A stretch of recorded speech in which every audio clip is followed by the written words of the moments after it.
Hello बच्चों, आइए देखते हैं एक प्रश्न। तीन समुच्चय ए कॉमा बी और सी इस प्रकार है कि ए बिलोंग्स टू बी और बी उप समुच्चय है सी, तो क्या यह सत्य है कि ए उप समुच्चय सी है?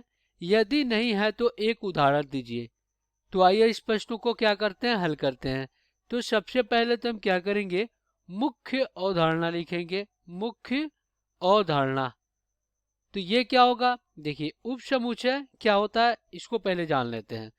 यहाँ पे लिखेंगे यदि यदि किसी समुच्चय यदि किसी समुच्चय समुच्चय ए का सभी अवयव सभी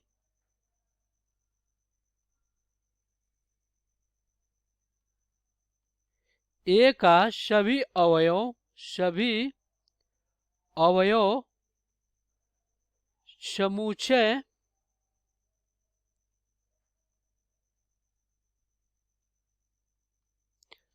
समुच्चय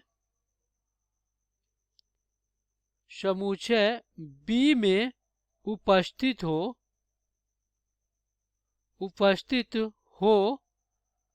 तो वह ए उप समुच्चय होगा किसके? बी के। तो ये होता है आपका ए उप समुच्चय है बी का।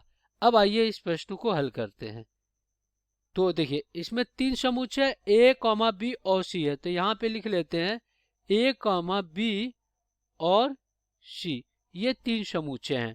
तो देखिए, ए बिलोंग्स टू बी के मतलब क्या होता है कि ए के जो अवयव हैं वो बी में है।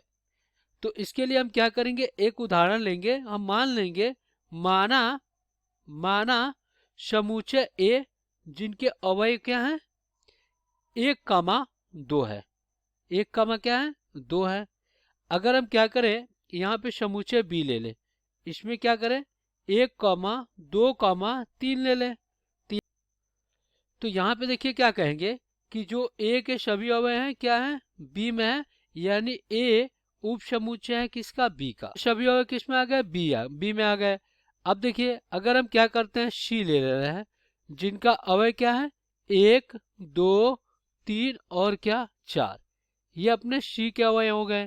तो यहाँ पे अगर देखा जाए तो बी उप समुच्चय किसका? सी का, यानी बी के सभी अवयव किस में है? सी में है। तो यहाँ पे प्रश्न में क्या पूछ रहा है, ए उप समुच्चय है किसका? सी का। तो इसके लिए हम क्या करेंगे, यहाँ पे ए के जो अवयव हैं वो लिख ले। ये क्या? एक कामा दो। सी का जो अवयव है वो क्या है आपका?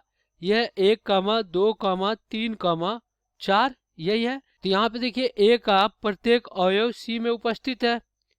ए का प्रत्येक अवयव क्या है? सी में उपस्थित है। तो यहाँ पे कहेंगे ए उप समुच्चय किसके? सी का।